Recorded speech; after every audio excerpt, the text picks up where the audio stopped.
দেখেছেন তো মহারাজ, এমন একটা গুরুত্বপূর্ণ দিনেও গোপালের দেরি। ঠিকই বলেছেন মন্ত্রী মশাই, সামনেই তো শিবরাত্রি, তা আলোচনাটা হবে কখন? সবাই সময় চলে এলো, গোপালেরই আসা বাকি। মহারাজকে বোকা বানিয়ে গোপাল দিচ্ছে ফাঁকি। আমার মাথাটা গরম হয়ে যাচ্ছে। মনে হচ্ছে গোপাল এলে আজকে গোপালের চাকরি গেল। কি মজা, কি আনন্দ। গোপালের চাকরি গেলে আমি শিবরাত্রিতে বাতাসা বিলি করব। এই তো মহারাজ চলে এসেছি, আর সাথে করে নিয়ে এসেছি গরম গরম পায়েস। গোপাল, তুমি পায়েস এনেছো আমার জন্যে? হ্যাঁ মহারাজ, শুধু আপনার জন্য।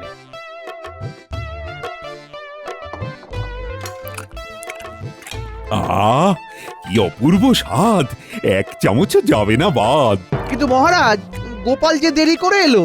ও ও সব হতেই পারে। আমার জন্য ওর গিন্নি নিশ্চয়ই পায়েস বানাচ্ছিল, তাই গোপালের দেরি হয়ে গেছে। কি তাই তো? হ্যাঁ মহারাজ, ঠিক তাই। আচ্ছা, আজকে যে শিবরাত্রি নিয়ে আলোচনা করার কথা, সেটা তাহলে শুরু করা যাক। হ্যাঁ মহারাজ, শুরু করুন। পুরো পায়েস দিয়ে বশ করে নিল মহারাজকে। আচ্ছা আচ্ছা, প্রথমে পায়েস দিয়ে শুরু করি। এবারে শিবরাত্রিতে মহাদেবের প্রসাদী পায়েসের দায়িত্ব তাহলে গোপালের গিন্নি নিক। বাহ, এ তো আমার পরম সৌভাগ্য মহারাজ। এ কি মহারাজ, আপনাকে গোপাল পায়েস খাওয়ালো বলে ওর বউ পায়েস বানানোর দায়িত্ব পেয়ে গেল, আর আমার বউ কি বানের জলে ভেসে এসেছে নাকি? আপনি তো চিরকালই মহারাজকে ঘোল খাইয়ে এসেছেন, তাই আপনি এক কাজ করতে পারেন, বাবার মাথায় জল ঢালতে আসা ভক্তদের আপনি ঘোল খাওয়াবেন। তুমি যা বুঝবে।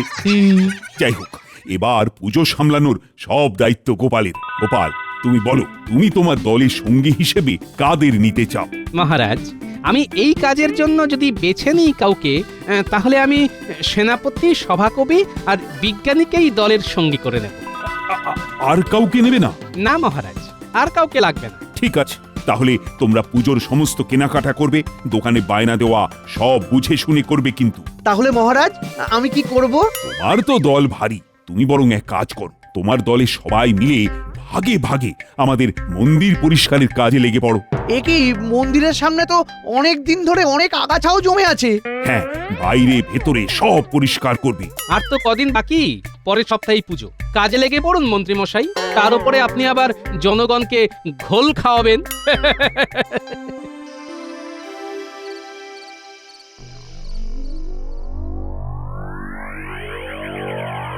এই এই এই শোনো শোনো, আমি একটা কথা বলে রাখছি, আমার কিন্তু পুজোর জন্য 4-5টা বেল চাই। তুমি আগে থেকে 4-5টা বেল আনিয়ে রাখবে, নইলে দিনের দিন বাজারে ভালো বেল পাওয়া যায় না। আচ্ছা ঠিক আছে। আরে গিন্নি, কি বললে? বেল? উফ, তুমি তো আমার মাথায় বুদ্ধি খুলে দিয়েছো। উফ, কাজ হয়ে যাবে। শোন বটাঘটা, শোন শোন শোন, তোদের একটা কাজ করতে হবে, বুঝলি? কি কাজ? সুযোগ বুঝে। কাজ হয়ে যাবে, শুধু সুযোগের অপেক্ষায়। সে সুযোগের খাল আমি কেটে রাখবো। তারপর কুমির ঢুকলেই কুমির বধ। পুরো পরিকল্পনা একদম সাজিয়ে করব, কেমন?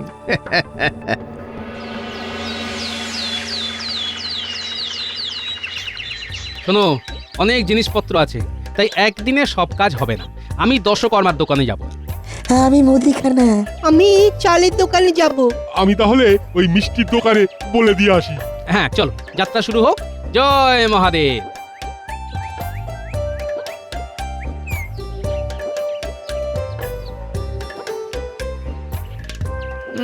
মেজাজ তো বেশ ফুরফুরে মনে হচ্ছে গোপাল। সে তো রাখতেই হবে মন্ত্রী মশাই, মহাদেবের পুজো বলে কথা। বাবা, গোপালের জন্য কথা ঠোঁটের ডগায় লেগে আছে। সে তো থাকবেই মন্ত্রী মশাই। তাছাড়া আপনাদের কাজ তো মন্দির চত্বর পরিষ্কার করা, সাফ সাফাই করা। আপনাদের হাতে ঝুড়ি, কোদাল, ঝাঁটা, নেতা কই? হ্যাঁ, আমাদের হাতে কি থাকবে না থাকবে সেটা আমরাই বুঝে নেবো গোপাল। তোমরা তোমাদের কাজ করো, কেমন? বাবা অনেক কথা বলছে, চলো গোপাল। আমিও দেখে নেব। দেখো ভোলা, ওই ধুমধাম করে পুজো হবে। সমগ্র পুজো মহারাজের কল্যাণে হচ্ছে, তাই মিষ্টিতে যেন ভেজাল না দেখি, বুঝেছো? না না না না না না ভোলা মহেশ্বরের পুজো বলে কথা। আমার নিজের নামেও তো ভোলা আছে। তাহলেই বলুন সেনাপতি মশাই, আমি পুজোর দিন সকাল সকাল ওই টাটকা মিষ্টি নিয়ে শিব মন্দিরে পৌঁছে যাব। বেশ, মহাদেবের পুজোয় লাগবে আতপ চাল, একটা পোকা যদি থাকে গুটিয়ে দেবে ছল। সাথে লাগবে গোবিন্দভোগ আর বাসমতি। ভোগ ভালো হলেই খুশি গৌরীপতি। না না না না, কোনো চিন্তা করবেন না, আমি একদম নিজে বেছে বেছে চাল পাঠিয়ে দেব। এই নাও অগ্রিম, এই কথাই বলি। তোমার সাথে কথা শেষ, এবার আমি চলি। তাহলে বুঝে গেলে তো, ধুমধাম করে পুজো হবে। পঞ্চশস্যের জায়গায় ওই 2-3টে শস্য দিও না যেন। পৈতেগুলো ভালোভাবে দেবে যাতে মানুষ পড়তে পারেন। পঞ্চরত্নের নামে আবার 5টা পুঁতি ধরিয়ে দিও না। এই না না, এ কি বলছো গোপাল দাদা? আমি সব বেছে বেছে দিয়ে আসবো জিনিসপত্র। হ্যাঁ, কি সব বুঝলে তো? হ্যাঁ হ্যাঁ, সব বুঝেছি।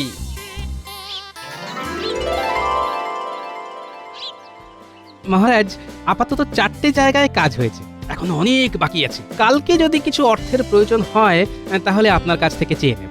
আমি তাহলে এখন আসি মহারাজ। আমরা আমরা আসি। হ্যাঁ হ্যাঁ হ্যাঁ, এসো এসো এসো। কি মন্ত্রী, কাজ কত দূর এগোলো? মন্দির চত্বর পরিদর্শন হয়ে গেছে মহারাজ। এত ভক্ত আসবে তো, তাই বুঝে শুনে কাজ শুরু করব। আচ্ছা, তাহলে বলো কি বলতে এসেছো? মহারাজ, আসলে আপনি তো জানেন কারো কষ্ট আমি সহ্য করতে পারি না। আজকে সকালে পশ্চিম পাড়ার কুমোরের সাথে কথা হলো। ও খুব দুঃখ করছিল। কেন? আসলে ও বলছিল যে রাজবাড়ি থেকে উদ্যোগ নিয়ে এবারে তো ধুমধাম করে শিব মন্দিরে পুজো হবে, তাই পুজোর যে মাটির সামগ্রী দরকার, যেমন সরা ঘটি, তো এসব যদি ওর কাছ থেকে নেওয়া হয় তাহলে বেচারার খুব উপকার হয় এই আর কি। বাহ বাহ বাহ, এ তো ভালো প্রস্তাব। পশ্চিম পাড়ার মানে ওখানে হরিকুমারের কথা বলছো তো? হ্যাঁ মহারাজ, ও ও সকালে আবার থাকে না। গোপালকে বলবেন তাহলে ওকে কালকে সন্ধেবেলার দিক করে না হয় বায়না দিয়ে আসতে। বেচারা গরিব মানুষ, উপকার হবে। দশকর্মার দোকানের থেকে দাম কমই হবে। বেশ বেশ, আমি বলে দেব। এখনো তো শুধু বায়না দেওয়া হয়েছে, না হয় সরা কলসি ঘট কুমোর বাড়ি থেকেই এলো, ক্ষতি কি? বেশ বেশ বেশ বেশ, আমরা এখন আসি মহারাজ। হ্যাঁ হ্যাঁ, এসো এসো। এই প্রহরী, প্রহরী, বলুন মহারাজ। শোনো, তুমি গোপালকে গিয়ে বলে এসো দশকর্মার দোকানে যদি মাটি সরা মাটির ঘটের বায়না দেওয়া থাকে সেগুলো যেন না নেয়। সেগুলো অনেক সস্তায় পশ্চিম পাড়ার হরিকুমোর বিক্রি করবে। কালকে সন্ধেবেলা গোপাল যেন গিয়ে সেখানে দেখা করে। আচ্ছা মহারাজ।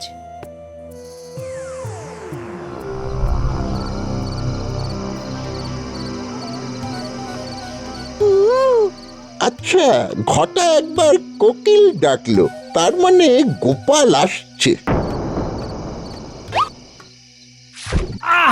ওরে বাবা রে, ওহ,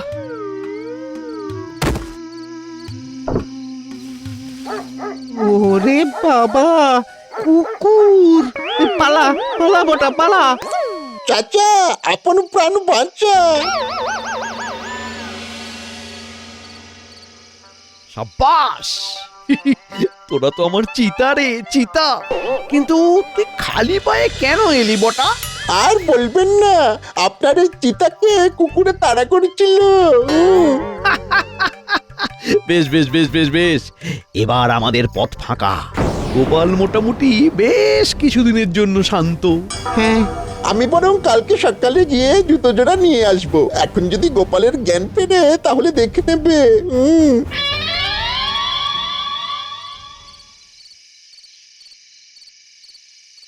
এ কি, আমার মাথায় এই সন্ধেবেলা বেল পড়লো?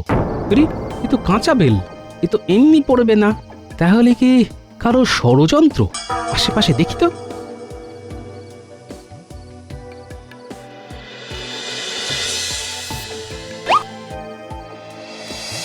আরে, এ তো একজোড়া জুতো।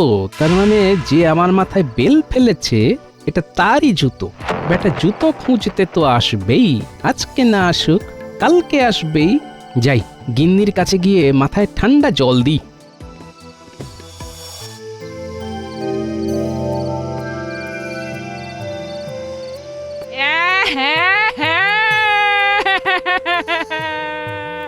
আহা গিন্নি কেঁদো না, আমার কিচ্ছু হয়নি, মাথাটা একটু ফুলেছে, খুব ব্যথা, আর কিছু না। কিন্তু তোমাকে একটা কাজ করতে হবে গিন্নি। কি কাজ?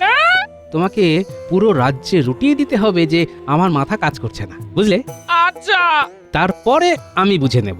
এখন আমাকে কিছু খাবার দাও তো, আমি বাচ্চাগুলোকে নিয়ে এখন থেকে গোয়েন্দাগিরি শুরু করব। দাদু, রাত তো মাঝরাত হয়ে গেল, কেউ তো জুতো নিতে এলো না। আসবে আসবে, শুধু অপেক্ষা করে যা, রাতে না এলেও ভোরে আসবে।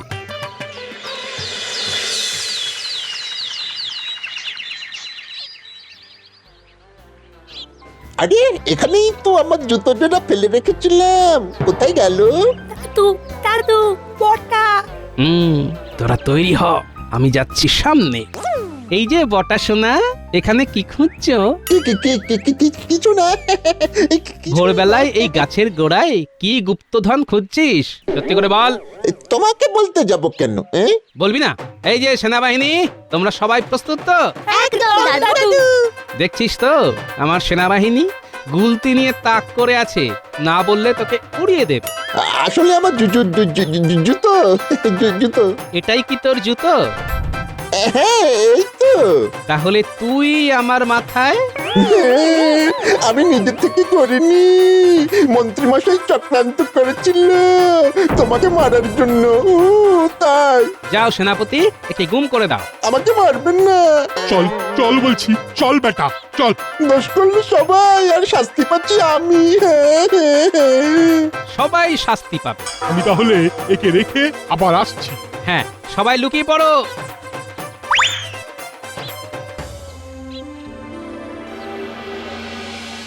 সকাল সকাল বটা জুতো আনতে গেল, এখনো তো এলো না। তো এখানে দাঁড়িয়ে আমার মুখ দেখছিস কেন? যা গিয়ে দেখে আয়। ওই তো ডান কান খুঁজতে বাম কান আসছে, এবার এটাকেও ধরবো। বটা কোথায় গেলি রে? বটা উধাও, তুইও উধাও হবি। এই ছেড়ে দাও, ছেড়ে দাও, ছেড়ে দাও বলছি, ছেড়ে দাও।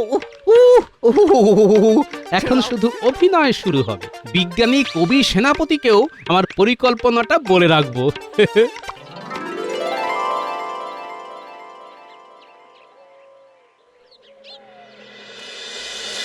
দূর দূর দূর, বটা ঘটা একদম ফাঁকিবাজ হয়ে গেছে। সেই যে গেল, আর এলো না। যাই যাই যাই, ওদের বাড়ি গিয়ে দেখি।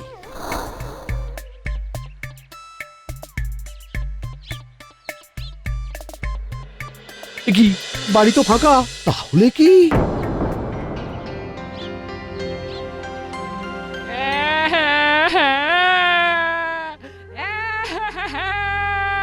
মহারাজ, আমার স্বামীর মাথা আর কাজ করছে না মহারাজ।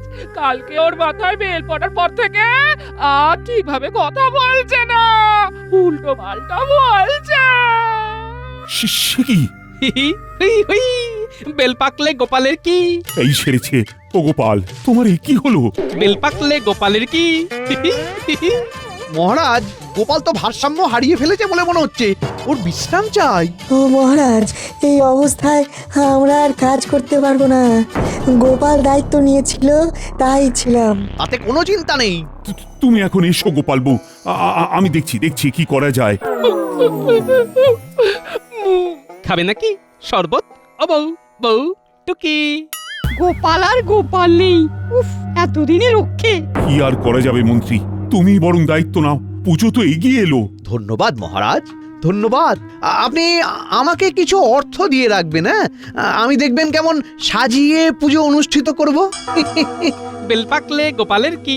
মন্ত্রী আসুন, আমায় ভালোবাসুন। এই এই এই ওই তো, আহা, তুমি একে নিয়ে যাও তো, এর বিশ্রাম দরকার।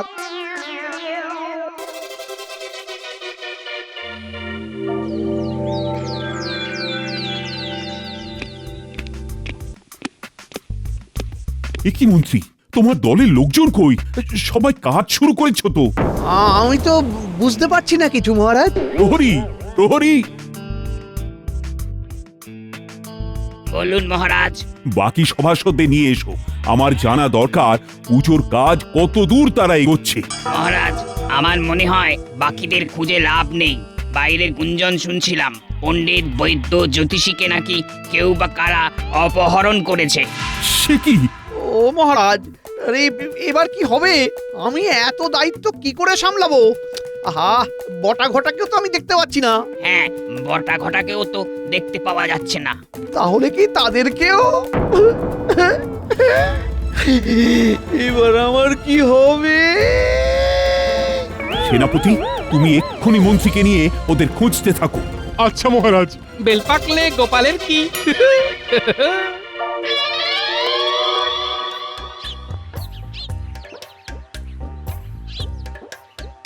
অনেক তো খুঁজলাম মন্ত্রী মশাই, কোথাও তো পেলাম না কাউকে। এবার আমার কি হবে? হে ভোলানাথ, হে শিব ঠাকুর, হে! বেল পাকলে গোপালের কি? দূর ছাতা! উফ, এবার দেখছি আমার মাথাও কাজ করা বন্ধ করে দেবে। যাই যাই, বাড়ি গিয়ে বিশ্রাম নি। যাই।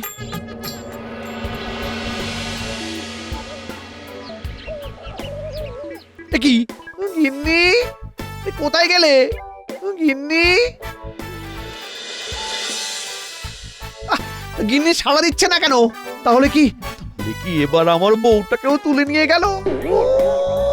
এবার আমার কি হবে? হ্যাঁ, কি হবে? কি দেখি তো কি লেখা, দেখি। হ্যাঁ, তোর পাপের ঘোড়া পূর্ণ হয়েছে, সবাইকে আমি আমার কাছে টেনে নিয়েছি। এবার তোর পালা। যদি ভোলানাথের পুজোর সব কাজ নিজে হাতে আগামী কালের মধ্যে শেষ করিস, তাহলে তোর অপহরণ হবে না, ভবলীলা সাঙ্গ হবে।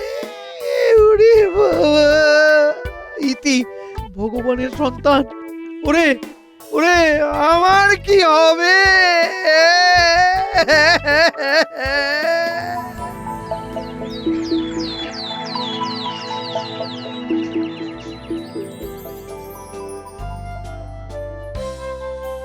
ও মহারাজ, আমাকে একটু থাকতে দিন আপনার বাড়িতে। সিঁড়ির নিচে দিলেও চলবে, আমার প্রাণ থাকবে না মহারাজ। কেন, কি হলো? এই দেখুন মহারাজ। এ কি সর্বনাশ! এবার আমার কি হবে? দেখো মন্ত্রী, এ মনে হচ্ছে খুব শক্তিশালী লোক। তুমি বরং চিঠি অনুযায়ী সব কাজ করো, তাতেই তোমার মঙ্গল। আমি বরং একটা দুটো প্রহরীকে তোমার সাথে রাখবো। যাও যাও, গিয়ে মন্দির পরিষ্কার করো।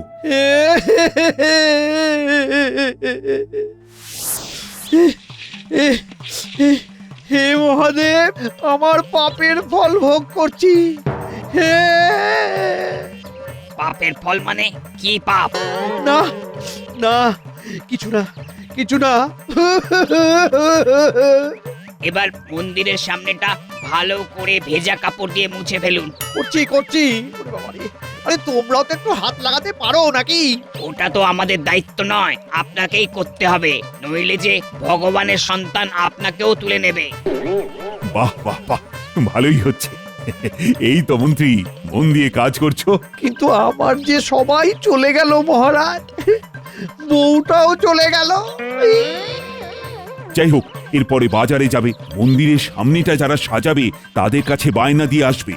খুচরো বা আরো কিছু জিনিস আনতে হবে, সেগুলো আনবে কিন্তু। এই নাও ফর্দ। ওরে বাবা, এবার আমি মরে যাবো।